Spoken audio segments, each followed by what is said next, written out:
The Elephant Man by Tim Vickery. Chapter 1. The Creature in the Shop. My name is Dr. Frederick Treves. I am a doctor at the London Hospital. One day, in 1884, I saw a picture in the window of a shop near the hospital. I stopped in front of the shop and looked at the picture. At first, I felt interested. Then I felt angry. Then afraid. It was a horrible, ugly picture. There was a man in the picture, but he did not look like you and me. He did not look like a man. He looked like an elephant. I read the writing under the picture. It said, "Come in and see the Elephant Man, 2 pence." I opened the door and went in. There was a man in the shop. He was a dirty man, in an old coat, with a cigarette in his mouth. "What do you want?" he asked. "I'd like to see the Elephant Man, please," I said. The man looked at me angrily. "Well, you can't," he said. "The shop's closing now. You can come back tomorrow." "I'm sorry," I said, "but I would like to see him now. I have no time tomorrow. I have a lot of work to do. But I can give you more than 2 pence. The man looked at me carefully. Then he took the cigarette out of his mouth and smiled with his yellow teeth. "All right, sir," he said. "Give me 12 pence, then." I gave him the money, and he opened a door at the back of the shop. We went into a little room. The room was cold and dark, and there was a horrible smell in it. A creature sat on a chair behind a table. I say a creature, because it was not a man or a woman, like you or me. The creature did not move or look at us. It sat very quietly on the chair, in the cold, dark, dirty room, and looked at the table. The creature had a cloth over its head, because of the cold. On the table in front of it, there was a dead flower. "Stand up!" said the shopkeeper loudly. The creature stood up slowly. It took the old cloth off its head and put it on the chair. I looked at the creature and felt sad.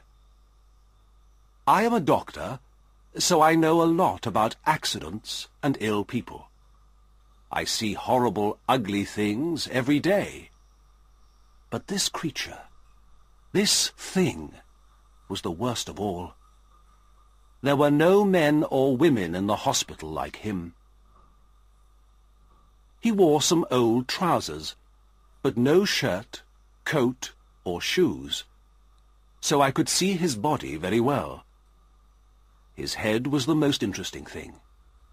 It was very, very big, like an enormous bag with a lot of books in it. The head did not have much hair, and there was another bag of brown, dirty skin at the back of it.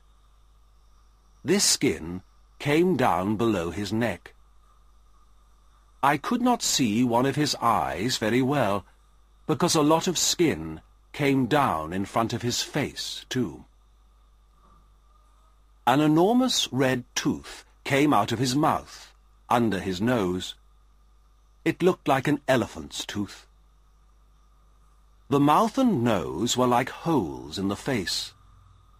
The face could not smile or laugh, or look angry or sad, because the skin could not move. It was dead, like an elephant's face. There were more bags of dirty skin on the front and back of the creature's body. These bags came down to his legs. The right arm was enormous. and there were bags of skin on it, too. The right hand was like a man's foot. But the left hand, the left arm and the left hand were beautiful. The left arm had wonderful skin, and the fingers of the left hand were long and beautiful. It was like a young woman's hand. "Walk, Merrick," said the shopkeeper angrily.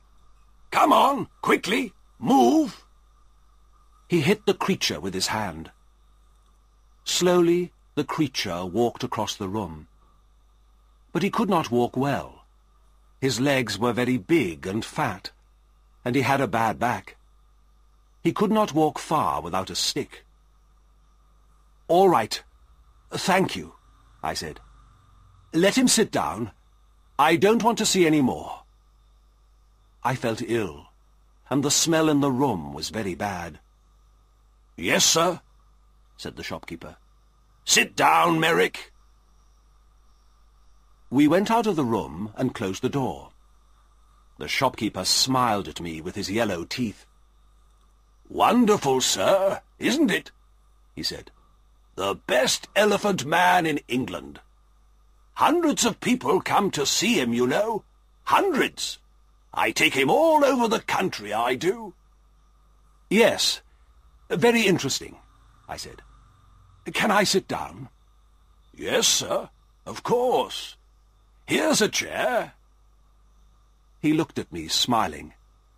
"Would you like a glass of water, sir?" "Yes, please," I said. Then I looked at the things in the dirty shop. There were 2 or 3 bad apples, and some old black bananas.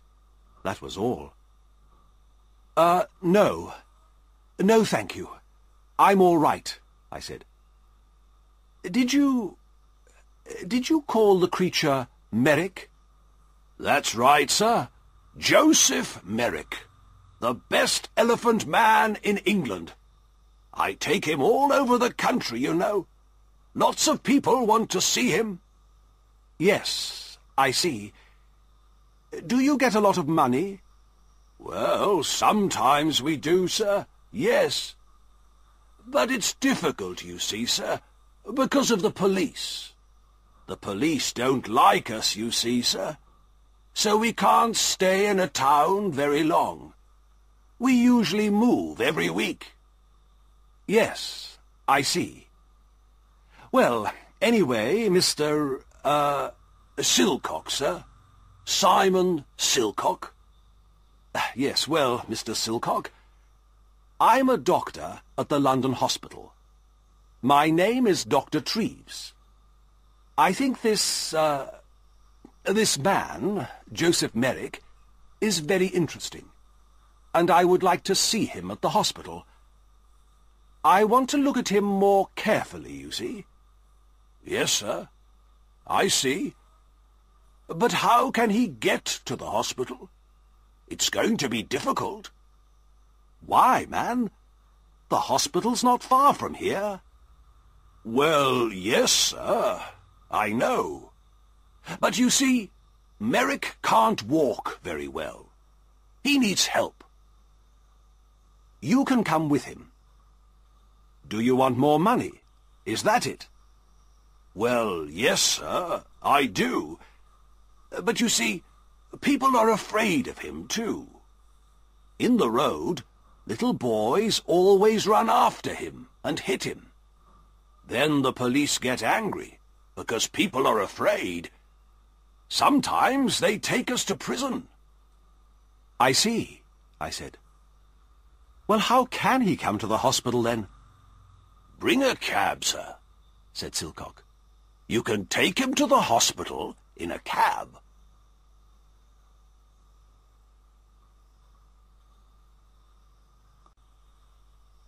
Chapter 2. The Card. So next day, at 7 o'clock, I came to the shop in a cab. There were not very many people in the road, because it was early in the morning. In November, it is dark at 7 o'clock in the morning. and I could not see the shop very well. I waited 5 minutes. A postman walked past. Then the door of the shop opened, and the creature, Merrick, came out. I could not see his face or his body. He had an enormous black hat on his head, like a big box. A grey cloth came down from the hat in front of his face. There was a hole in the cloth in front of his eyes. He could see out of the hole, but I could not see in. He wore a long black coat, too. The coat began at his neck and ended at his feet, so I could not see his arms, his body, or his legs. On his feet he wore big shoes like old bags. He had a stick in his left hand, and he walked very slowly. I opened the door of the cab and got out. "Good morning, Mr. Merrick," I said. "Can you get in?" "Help my upper steps," he said. I'm sorry," I said. "I don't understand." For a minute, he stood by the door of the cab and said nothing. Then he hit the cab with his stick. "Steps," he said loudly. "Help me up the steps." Then I understood. There were 3 steps up into the cab, and he could not get up them. "Yes, I see. I'm sorry," I said. "Let me help you." I took his left hand and began to help him. My right hand was behind his back. I felt very strange. His left hand was like a young woman's, but his back, under the coat, was horrible.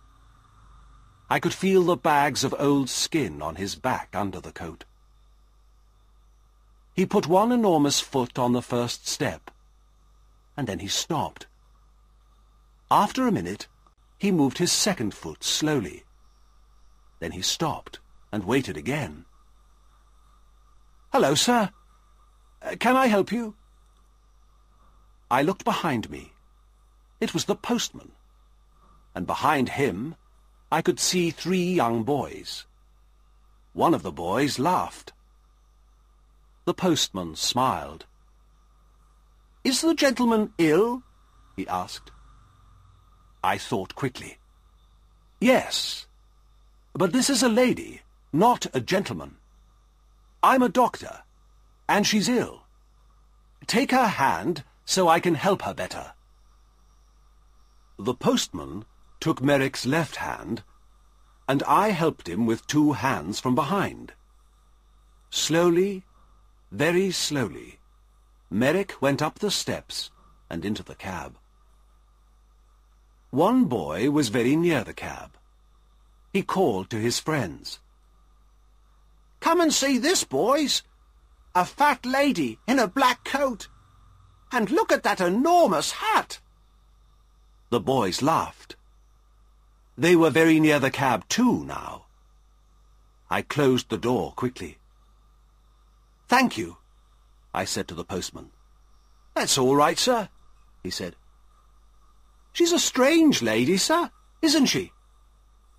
"She's ill, that's all," I said quickly.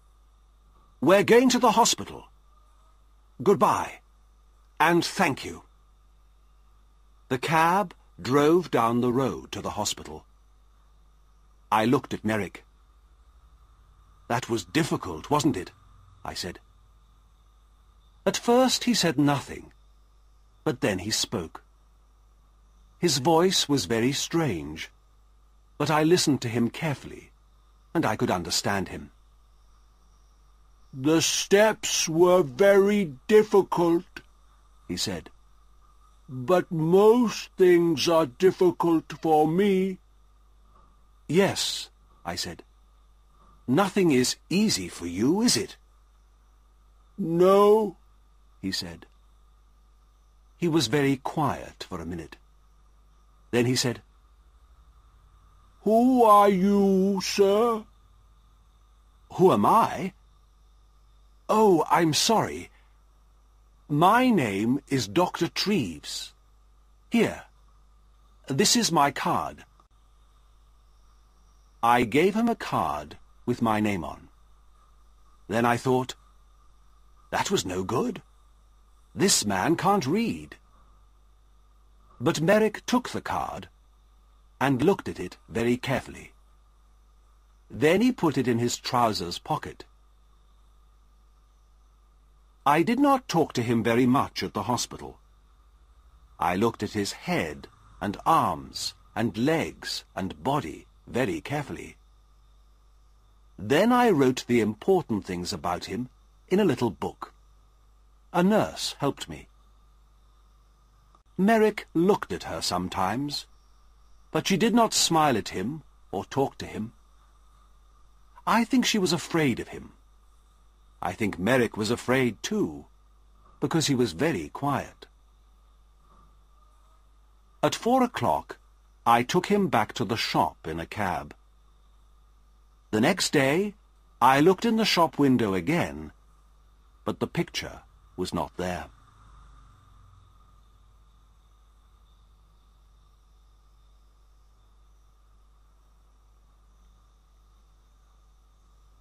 Chapter 3.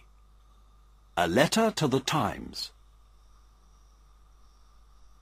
I did not see Merrick again for 2 years. Then, one day, the police found him.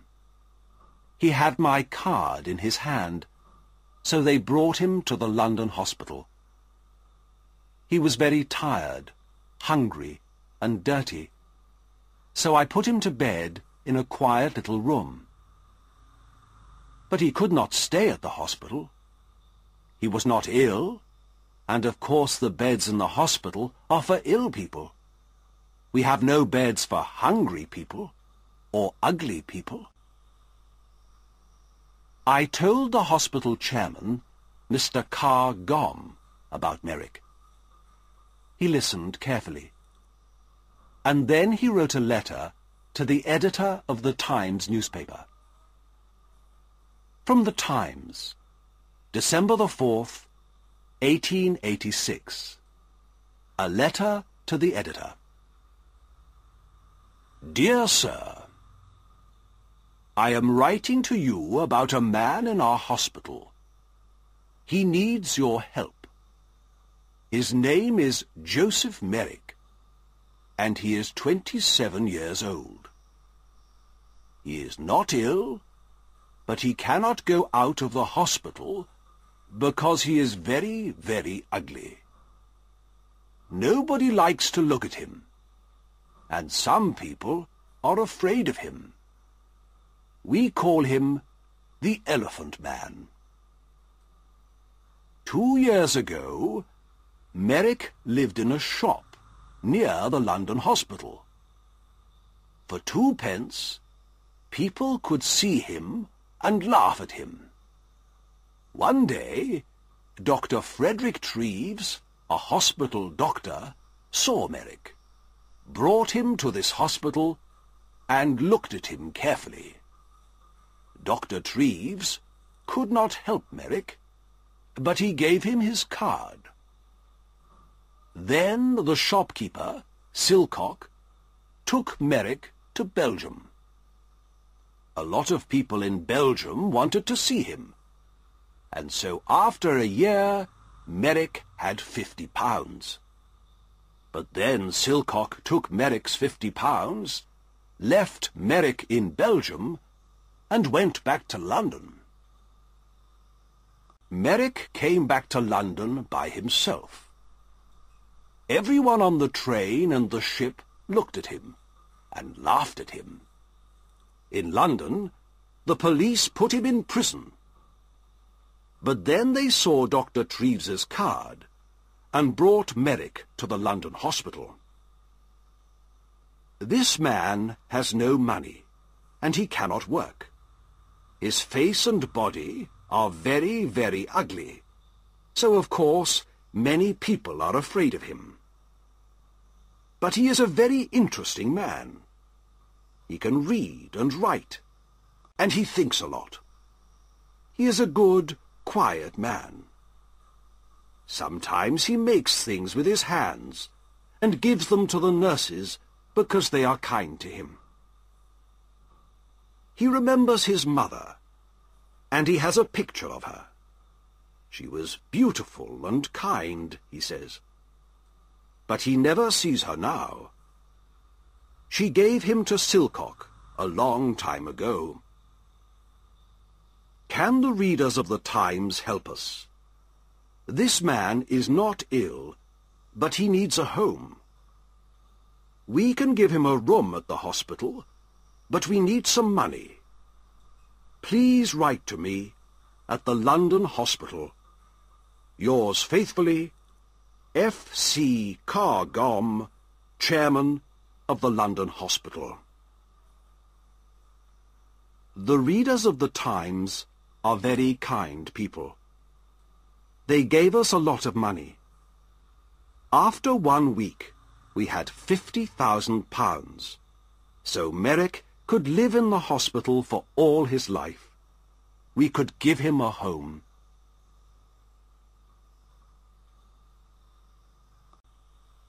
Chapter 4. Merrick's First Home. We gave Merrick 2 rooms at the back of the hospital. One room was a bathroom, so he could have a bath every day. Soon his skin was much better, and there was no horrible smell. The second room had a bed, table, and chairs. I visited him every day and talked to him. He loved reading and talking about books. At first, he did not know many books. The Bible and 1 or 2 newspapers, that's all. But I gave him some books of love stories, and he liked them very much. He read them again and again, and talked about them often. For him, the men and women in these books were alive, like you and me. He was very happy. But sometimes it was difficult for him. At first, 1 or 2 people in the hospital laughed at Merrick because he was ugly. Sometimes they brought their friends to look at him.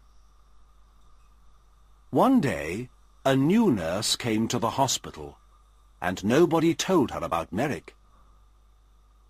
She took his food to his room and opened the door. Then she saw him. She screamed, dropped the food on the floor, and ran out of the room. I was very angry with the nurse, and went to see Merrick. He was not happy about it, but he was not very angry. I think he felt sorry for the girl. "People don't like looking at me. I know that, Dr. Treves," he said. "They usually laugh or scream." "Well, I don't want nurses to laugh at you, Joseph," I said angrily. "I want them to help you." "Thank you, Doctor," he said, in his strange, slow voice. "But it's not important. Everyone laughs at me. I understand that." I looked at him sadly. In his one good hand, his left hand, he had the little picture of his mother. He looked at the picture for a minute, and then put it by a flower on the table. A tear ran out of his eye and down the skin of his enormous, ugly face. "Dr. Treves," he said slowly, "you and the nurses are very kind, and I'm very happy here. Thank you very much. But I know I can't stay here long, and I would like to live in a lighthouse after the hospital, please. A lighthouse or a home for blind people. I think those are the best places for me. What do you mean? I asked. Why? He did not look at me. He put the flower on the picture and looked at it carefully. Lighthouses have sea all round them, don't they? He said. Nobody could look at me in a lighthouse, so I would be happy there. And blind people can see nothing, so they couldn't see me, could they? But Joseph, I said, this is your home. You live here now. You aren't going to leave the hospital. Not today, perhaps, he said, but soon. You are a kind man, Dr. Treves, but I can't stay here very long. I have no money. I smiled. Joseph, I said, this is your home now. Don't you understand? You can stay here all your life. Very carefully, I told him about the letter to the Times and the money. I don't think he understood at first, so I told him again. He was very quiet for a minute. Then he stood up and walked up and down the room very quickly. A strange sound came from him, like laughing.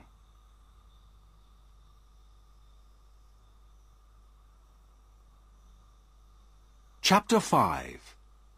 An Important Visitor. I did not want Merrick to live by himself, like a man in a lighthouse. He read his books and talked to me, but I wanted him to talk to more people, and I wanted him to talk to women. Merrick read about women in his books, but he did not often talk to women. He met the nurses every day, but they did not talk to him very much. For them, he was always a creature, not a man. One day, one of my friends, a beautiful young woman, came to the hospital.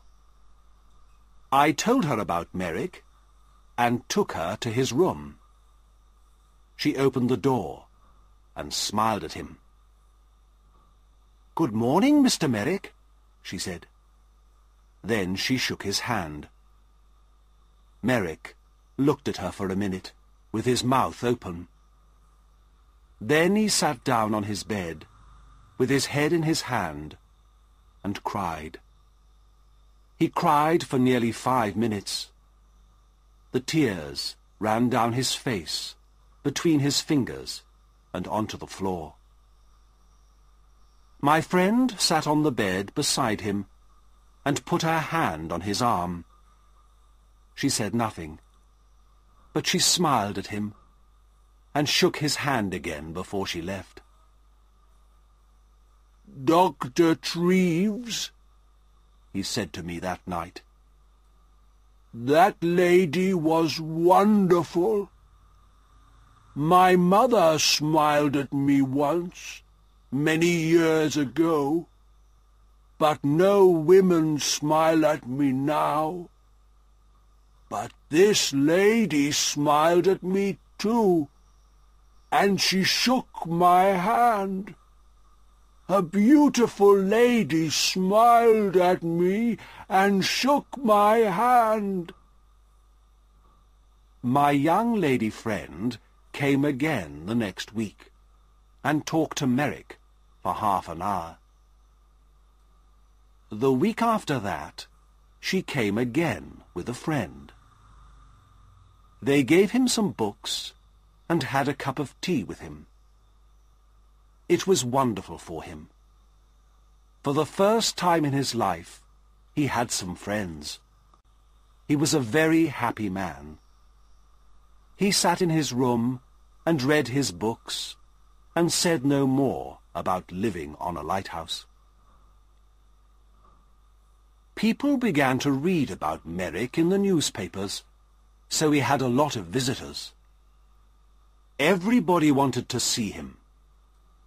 A lot of important ladies and gentlemen visited him. They smiled at him, shook his hand, and gave him books. Merrick liked talking to these people, and he began to forget about his ugly body. His visitors never laughed at him. He began to feel like a man, not a creature. One wonderful day, a very important lady came to the hospital to visit him. I met the lady and took her to his room. Then I opened the door and smiled at him. "Good morning, Joseph," I said. "There is a new visitor to see you today, a very famous lady." Merrick stood up beside his table. He did not smile, because his face could not smile, but his eyes looked happy. "That's good," he said. "Who is it?" I moved away from the door, and the visitor walked in. "Your Majesty, this is Joseph Merrick," I said. "Joseph, this is Her Majesty, Queen Alexandra, the Queen of England." Queen Alexandra smiled at him. "How do you do, Mr. Merrick?" she said. "I'm very pleased to meet you." Then she shook his hand. Merrick did not move. For nearly half a minute he stood and looked at her with his mouth open. Then he spoke in his strange, slow voice. How do you do, Your Majesty?" he said. But I don't think the Queen understood him, because he tried to get down on his knees at the same time. It was very difficult for him, because of his enormous legs. "No, please, Mr. Merrick. Do get up," said the Queen. "I would like to talk to you. Can we sit at your table?" "Yes, yes, of course," he said. They sat at the table. She took his left hand, the good hand, in hers. She looked at the hand carefully, and then smiled at Merrick again. "I often read about you in the newspapers," she said. "You are a very interesting man, Mr. Merrick. You have a very difficult life, but people say you're happy. Is it true? Are you happy now?" "Oh, yes, Your Majesty. Yes," said Merrick. "I'm a very happy man. I have a home here now, and friends, and my books. I'm happy every hour of the day." "What a wonderful story," she said. "I'm very pleased to hear it. Now, tell me about your reading. I see you have a lot of books here." "Oh, yes, Your Majesty. I love my books," said Merrick. And for nearly half an hour they sat and talked about books. The Queen gave him a little book and some red flowers before she left. After her visit, Merrick began to sing. He could not sing easily, of course, because of his mouth, but all that day there was a strange, happy noise in his room. He looked at the flowers carefully and put them on his table. He had many visits from the Queen, and at Christmas she sent him a Christmas card. Windsor Castle, the 20th of December, 1888.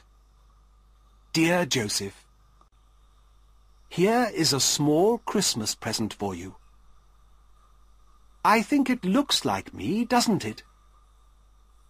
I do like visiting you very much, and I am going to come to the hospital again in the new year.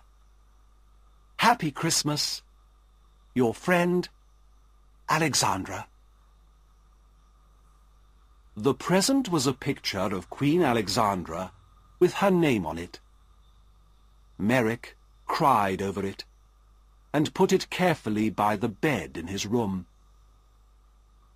Then he sat down and wrote a letter to the Queen. It was the first letter of his life. The London Hospital, 23rd of December, 1888. My dear Queen, thank you very, very much for your wonderful card and the beautiful picture. It is the best thing in my room, the very best, the most beautiful thing I have. This is the first Christmas in my life, and my first Christmas present. Perhaps I had a Christmas with my mother once, but I do not remember it. I have my mother's picture too, and she is beautiful, like you. But now I know many famous ladies and kind people, like Dr. Treves, and I am a very happy man. I am happy, too, because I am going to see you in the new year. Happy Christmas to you, my dear friend. With all my love, Joseph Merrick.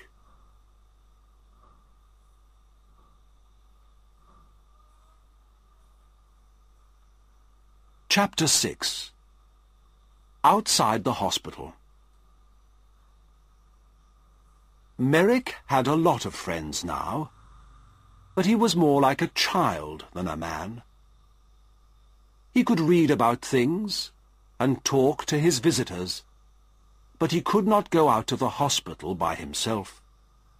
He thought and played like a child. After Christmas, he wanted to go to the theatre. This was very difficult, because I did not want the people in the theatre to see him. But a kind lady from the theatre, Mrs. Kendall, helped us.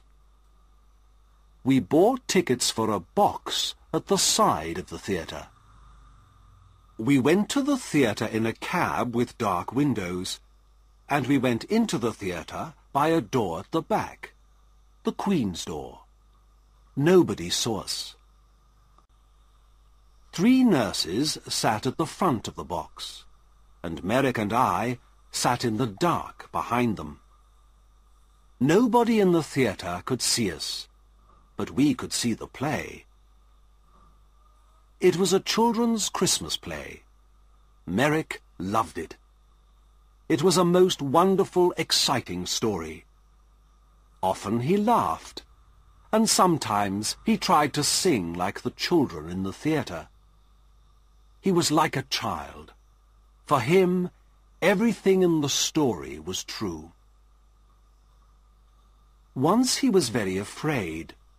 because the bad man in the play was angry and had a knife. At first, Merrick wanted to leave the theatre, but I stopped him. Then he was very angry with this bad man in the play.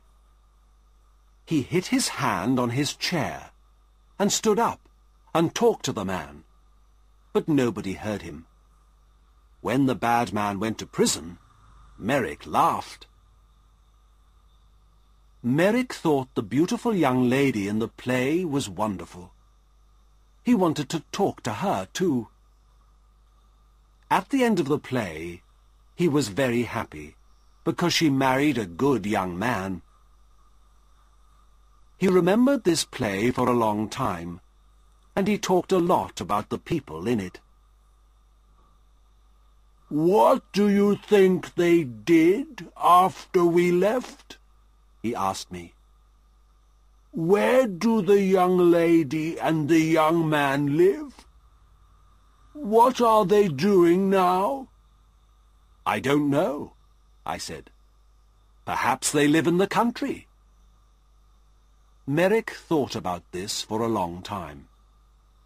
Then he said, "Dr. Treves, can I go to the country, please? I saw the country once from a train, but I never went there. I often read about it in books. It's very beautiful, isn't it? I would like to see it." The visit to the theatre was difficult, but a visit to the country was more difficult. But again, one of his new friends helped us. She had a small house in the country, and Merrick could stay in it for the summer, she said. I took Merrick to the country in a train with dark windows, so nobody could see him. Then we went in a cab to the country house. There were a lot of trees near the house, but no people lived near it. A countryman brought food to the house every day, but no people came near it. I stayed with him that night. At night, it was very dark and quiet. In the morning, hundreds of birds sang in the trees, and everything outside the house was green. Merrick walked under the big trees, looking at things happily and singing his strange song. I went back to London, but Merrick stayed there for 6 weeks. He was wonderfully happy. Every week, he wrote me a letter. Apple Tree House, West Wickham, Berkshire, the 21st of July, 1889. Dear Dr. Treves, I had a wonderful day again today. It was very warm, so I walked under the trees and sat by a stream. The water in the stream made a beautiful noise, like singing. Did you know that? I listened to it for 2 hours. Lots of little birds came near me. One had a red body in front and a brown back.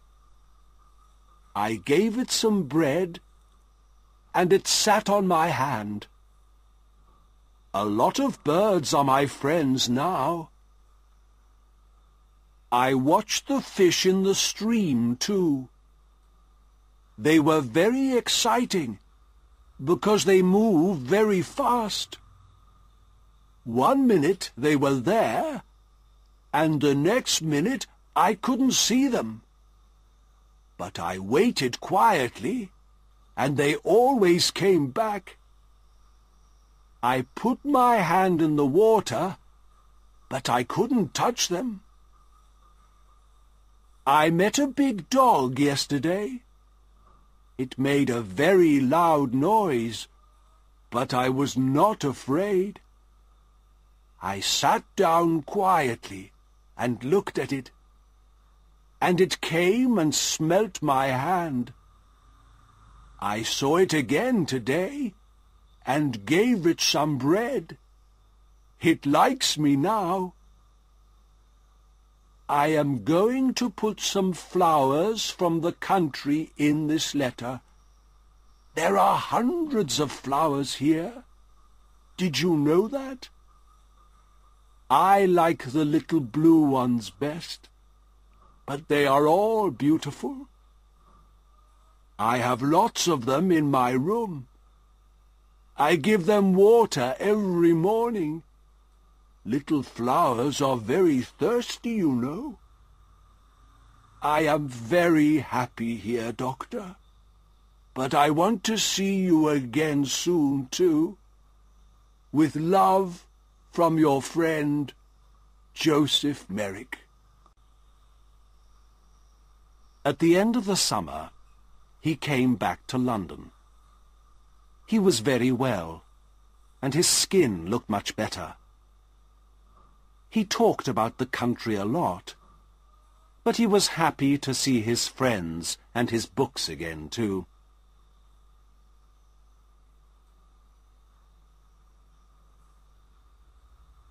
Chapter 7. The Last Letter.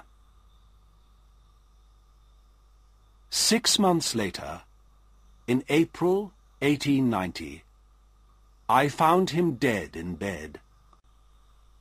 He was on his back in bed, so at first I thought he was asleep.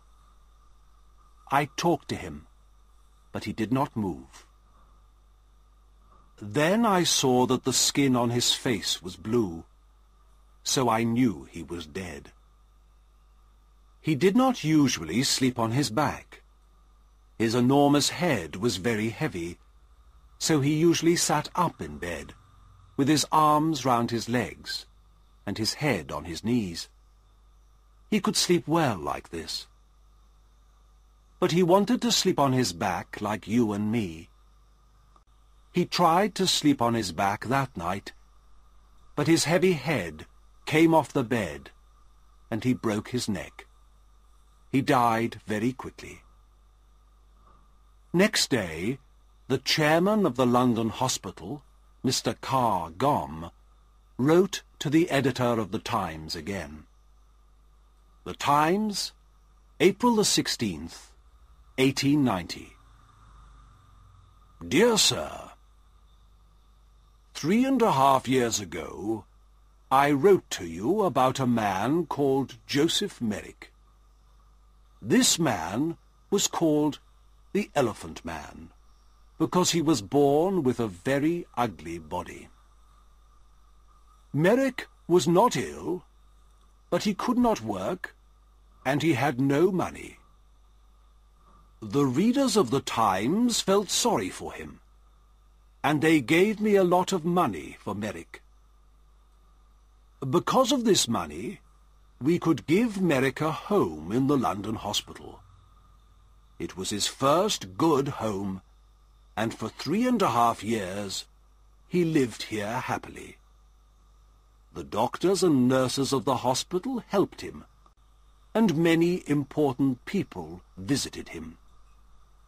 He read many books. He went to the theatre, and in the summer he stayed in the country for 6 weeks. Because of your readers' money, we could give him a happy life. Last night, Joseph Merrick died quietly in his bed. He was a man with a very ugly body, but he was a good, kind man, and he had a lot of friends. We like to talk to him, and we are all very sorry because he is dead. A lot of people are going to remember him for a long time. There is some money left, so I am going to give it to the hospital. Thank you, sir, for your help. Yours faithfully, F. C. Carr Gomm, chairman of the London Hospital.